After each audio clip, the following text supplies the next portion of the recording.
Hello students, today we are going to start part 4 of the chapter molecular base of ingredients. इसमें बात करेंगे DNA का replication कैसे होता है। डीएनए के रेप्लिकेशन के लिए वाटसन और क्रिक ने जो है सेमी कंजर्वेटिव मॉडल दिया। इसके अनुसार ऐसा बताया गया है कि इसमें हाफ पार्टी जो है पैरेंटल होती है और हाफ पार्टी जो है न्यू होती है। जैसे कि मान लीजिए यह डीएनए का क्या है, डबल स्ट्रैंड है जो आपस में क्या है, एक बॉन्ड से क्या है, जुड़े हुए हैं। जब इनमें रेप्लिकेशन करना होता है, उनके बीच का जो बॉन्ड होता है उसको एंजाइम के द्वारा ब्रेक कर दिया जाता है। अब जो एंजाइम होगा, हेलिकेज एंजाइम, वह डीएनए के बीच जो बने हुए बॉन्ड हैं उसको ब्रेक कर देगा। अब इसमें जो थायमिन होगा वह उल्टा पुल्टा क्या हो जाएंगे, अरेंज हो जाएंगे। इस तरीके से क्या होगा, थायमिन और एडेनिन के बीच ऐसा बॉन्ड शो करेगा। ये बॉन्ड को ब्रेक कर दिया गया, दोनों बॉन्ड सेपरेट हो गए। अब दोनों स्ट्रैंड सेपरेट हो गए, दोनों स्ट्रैंड पे क्या होंगे, नए नए डीएनए बन जाएंगे with the help of DNA polymerase. With the help of DNA polymerase, so you can say that DNA polymerase is the enzyme responsible for the replication of the DNA. So you can say that in this case both the strands are separate with the help of DNA helicase, and both strands are separate. From each strand new DNA are synthesized. तो DNA के replication में दोनों strand में क्या होगा, नया नया DNA बन जाएंगे। अब यह जो DNA होगा वह कहलाएगा पैरेंटल और यह जो कहलाएगा वह कहलाएगा न्यू स्ट्रैंड। तो आप कहोगे ना हाफ पैरेंटल और हाफ न्यू स्ट्रैंड, इसको यहाँ बोला गया है semi conservative model of the DNA replication by Watson and Crick, है ना। इसके बाद दूसरा जो एक्सपेरिमेंटल प्रूफ करने वाला था, एक्सपेरिमेंट के बेस पे प्रूफ करिए, एक्सपेरिमेंटली प्रूफ करिए, उसको था semi conservative model of DNA replication को एक्सपेरिमेंटली प्रूफ किया गया। मिचेल्सन एंड स्टेहाल ने 1958 में प्रूफ किया। तो मिचेल्सन स्टेहाल ने 1958 में जब इन्होंने बैक्टीरिया को ग्रो कराया, तो बैक्टीरिया को कल्चर मीडियम में ग्रो कराते हैं। उस कल्चर मीडियम में जो कल्चर मीडियम था उसमें अमोनियम क्लोराइड का इस्तेमाल किया गया था, और अमोनियम क्लोराइड में जो नाइट्रोजन था वह 1N15 था, अर्थात रेडियो एक्टिव नाइट्रोजन लिया गया था। फिर क्या हुआ, इसमें देखिए जब बैक्टीरिया को इस कल्चर मीडियम में ग्रो कराए तो बैक्टीरिया उस कल्चर मीडियम का जो न्यूट्रिएंट है उसको इस्तेमाल करेगी। तो जो उसका न्यूट्रिएंट होगा तो उसके केमिकल होंगे वो उसके जेनेटिक मटेरियल में, उसके प्रोटीन कोड में रिसीव होंगे। तो नाइट्रोजन जो था वह बैक्टीरिया के डीएनए में रिसीव हुआ और जो उसका डीएनए पाया गया वह N15 पाया गया। यानी जो बैक्टीरिया का डीएनए पाया गया वह N15 पाया गया, है ना। इस बैक्टीरिया को इसी कल्चर में, है ना।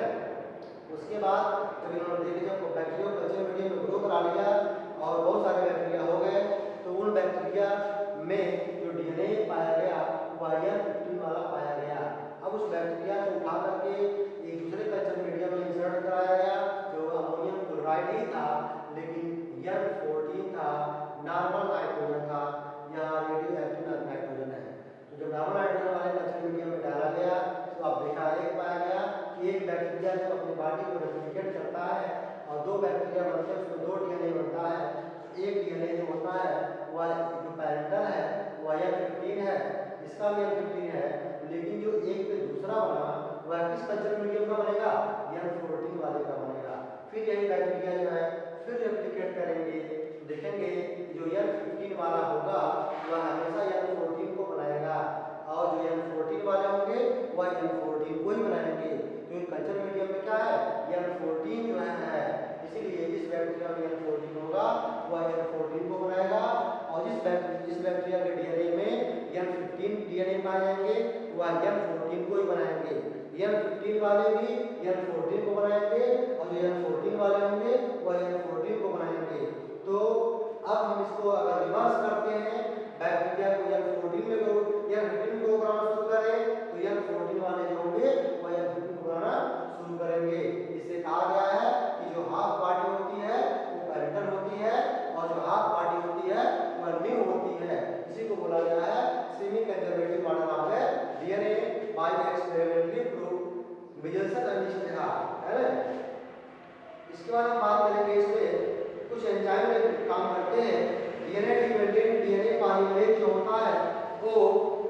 न्यूक्लियोटाइड्स को आपस में जोड़ करके डीएनए को बनाने के लिए रिस्पांसिबल होता है।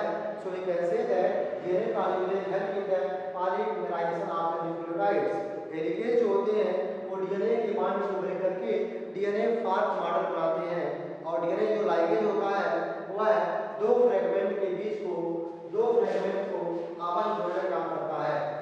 इसके बाद इसमें डीएनए के रेप्लिकेशन में एक और थियरी आती है, वो कौन सी थियरीज है? इसमें डीएनए का जो रेप्लिकेशन है वह फॉर्क मॉडल है, तो रेप्लिकेशन किस तरीके से हो गया?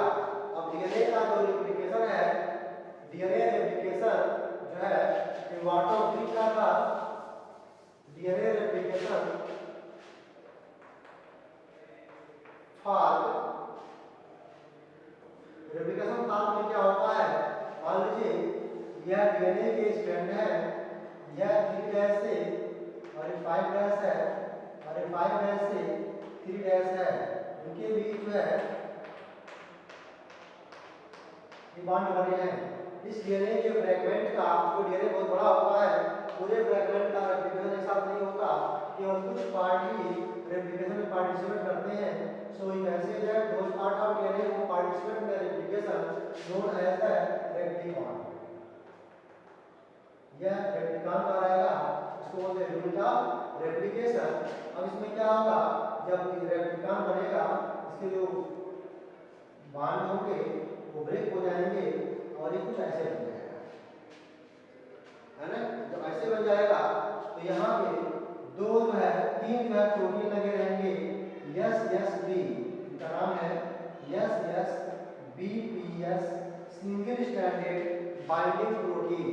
सिंगल स्ट्रैंडेड बाइंडिंग प्रोटीन जो होते हैं वह फर्दर क्वाइलिंग को रोकते हैं, फर्दर अनविंडिंग को रोकते हैं। आगे फर्दर अनविंड न होने पाए, फर्दर और खुले न पाए, उसको रोकते हैं और उसको स्टेबल बनाए रखते हैं। यहाँ देखिए यह जो है आपस में जुड़े हुए हैं, है ना? देखिए आपस में जुड़े हुए हैं, लेकिन ये क्या है? सेपरेट है, या सेपरेट है। अब जानते हैं डीएनए रेप्लिकेशन के लिए डीएनए पॉलीमरेज एंजाइम का बहुत ही योगदान होता है। डीएनए पॉलीमरेज योगदान करते हैं। अब देखिए यह डीएनए के स्ट्रैंड है ना? अब इसमें क्या होगा? डीएनए पॉलीमरेज एंजाइम पाया जाएगा जो डीएनए से डीएनए को बनाने के लिए क्या होगा? रिस्पांसिबल होगा। अब जानेंगे इसमें जो है क्या करेंगे, आप देखेंगे कि पहले क्या होगा? डीएनए का वह पार्ट जो पार्टिसिपेट करेगा रेप्लिकेशन में, भाग लेगा रेप्लिकेशन में, उसको रेप्लिकॉन कहेंगे। फिर हेलिकेज के माध्यम से बॉन्ड ब्रेक हो जाएगा, दोनों खुल जाएंगे और डीएनए जो पॉलीमरेज एंजाइम है, क्या है? DNA dependent DNA polymerase, DNA dependent जो डीएनए पॉलीमरेज एंजाइम होंगे, ये पॉलीमरेज एंजाइम जो क्या करेंगे? वो डीएनए से डीएनए को बनाएंगे। ये डीएनए से डीएनए को बना रहे हैं। यह जो डीएनए होता है वो कॉन्टिन्यूअस बन रहा है, यह जो डीएनए होता है वो खंड खंड में बन रहा है। तो जो कॉन्टिन्यूअस बनेगा, यह कॉन्टिन्यूअस है ना? एक होता है leading strand, LEADING, leading strand, ये होता है लैगिंग स्ट्रैंड।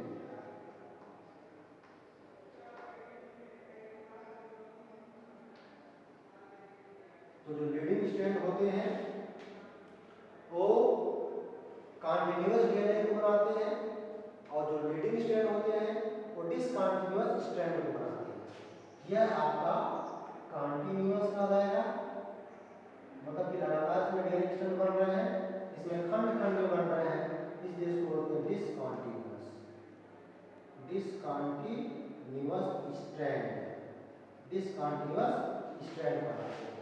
इसी को जापानी वर्कर ओकाजाकी ने डिस्कवर किया था, इसी को जापानी वर्कर ओकाजाकी ने डिस्कवर किया था, इसलिए इसको ओकाजाकी फ्रैगमेंट भी कहते हैं, ओकाजाकी फ्रैगमेंट भी कहते हैं। तो जो डिसकंटिन्यूअस फ्रैगमेंट है, ओकाजाकी फ्रैगमेंट, इनको कंटिन्यूअस बनाने के लिए हम बाद में डीएनए लाइगेज का इस्तेमाल कर देते हैं। और उस डीएनए लाइगेज के माध्यम से क्या होता है? ये डीएनए को जोड़ करके दोबारा करते हैं हम लोग कंटिन्यूअस डीएनए तैयार कर लेते हैं। तो डीएनए से डीएनए को बनाने की कई टेक्निक हैं, वाटसन क्रिक का जो है रेप्लिकेशन मॉडल, और दूसरा आपने पढ़ा अभी एक्सपेरिमेंटल प्रूफ बाय मेजरसन एंड टेलिस्टेहाल, और तीसरा पढ़ा रेप्लिकेशन फार्क मॉडल, जिसमें डीएनए फार्क बन जाता है। फार्क कैसे होता है, अगर हम आपको आधा यहाँ से कट कर दें ये फार्क हो जाएगा, डीएनए का फार्क होने लगता है, डीएनए का जो है फार्क हो गया। अब देखो मैं ऐसे बनाया क्या होगा, एक पे जो है आपका डिसकंटीन्यूअस होगा और एक क्या होगा, कंटीन्यूअस होगा, है ना। ये डीएनए क्या है, फार्क मॉडल है।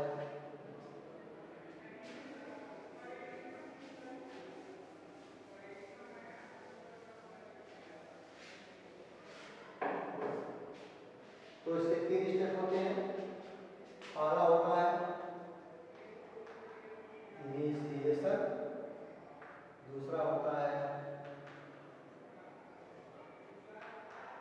इलांगेशन, और तीसरा होता है टर्मिनेशन।